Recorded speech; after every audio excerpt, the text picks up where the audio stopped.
it's difficult to remain independent and to keep a life that, you're almost expected to just get on with it, just stay in a chair and sit down and crack on. You got that, that's it. But I don't want to do that. So we're in Portsmouth and this is the start of a new campaign. It's called Thank Our Troops, where we're going to be finding men or women who have served in our military who need help, who need a hand. And today the first gentleman we're meeting is a man called Knox, who from what I understand was a bit of a legend in the Navy. He needs a wheelchair, so we're going to go and meet him, hear his story, hear how he's struggling and see if we can help him. I joined up at 16 and I had to wait for 6 months before I got in, so I just turned 17 when I went away. And I was MD'd in 2004. What I was actually MD'd for was for needing a shoulder replacement, and that was from playing in the Inter-Services Rugby League against the Army. I dislocated my shoulder in the first 3 minutes and I played the full game. Shortly after, about sort of 6 weeks after being discharged, I got diagnosed with MS as well. I boxed for 10 years for the services. I played rugby union, and I played rugby league for senior service as well. And I was an air arm field gunner, so I ran command field gun at the Royal Tournament. I did 4 Royal Tournaments in total. That was a huge part of my life, being a command field gunner, I would say for 3 or 4 years it was pretty manageable. I mean, it was a big hit, but it was quite manageable because I had relapsing remitting, and I could still still ride a bike. I could still run a bit, and lots of walking I did, and still train every day, obviously. But I gradually went downhill over the period of time.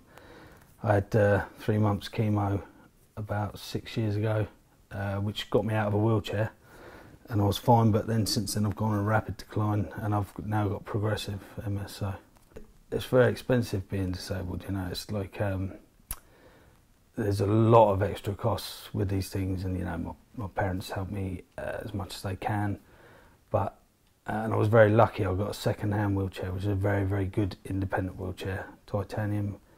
And I am quite independent in it, but you can only go on tarmac, really. I mean, you have to be quite skilled to be going up and down curbs and stuff, which I can do in it. But any rough terrain is a no-go. No mud, no shell, and obviously the beach is shell here. So depending on how many of us swimming that day, either my pal drags me backwards in my chair, or 2 of the boys will go over the side and carry me down to the water. So I couldn't possibly do it on my own. This chair, just apart from giving me lots more life with my family, my kids, and it would enable me to be independent and do other stuff on my own. It's just you kind of like labelled and put in a box. That's you disabled, get on. That chair's good enough. You can get pushed around, or you can do this. I don't want to do that. I'm only 43 and I've still got a bit of fight in me, and I want to do it myself. I still want to test myself as much as I can. I do quite a lot for charity. I do some crazy events. I've kayaked around the whole of Portsea Island. I climbed the equivalent of Spinnaker Tower with just my arms. But always in the back of my mind, I kept thinking, well, I'm a veteran, so I'll be looked after. I've got a lot of support on my side, but it's not really like that. The biggest support for ex-servicemen is the public, and the actual military side of things they're not too bothered.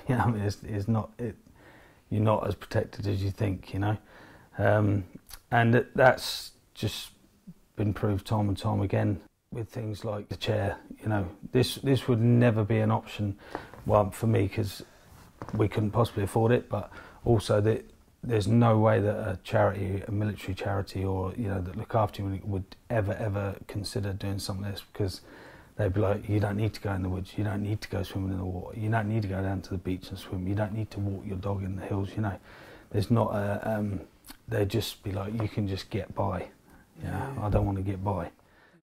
It just opened up a whole world of opportunities, you know, for me to go places and stuff I've not been able to do for, you know, 13, 14 years, and just you know, all the stuff that I thought I'd never do again.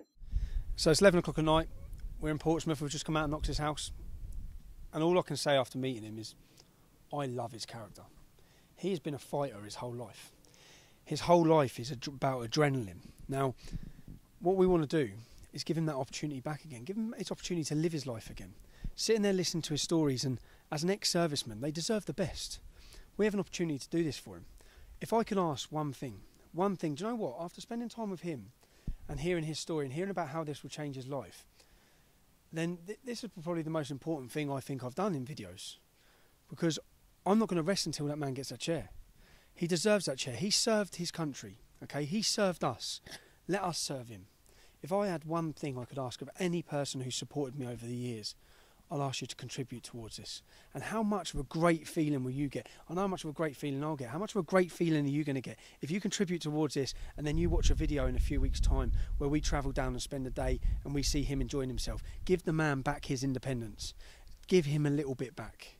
And yeah, so one thing, the website is thanknox.com. And again, please, if you can, £5, £10, anything you can, contribute it towards Knox getting that chair. Thank you for watching. If you like that and you want to see more, click like and subscribe.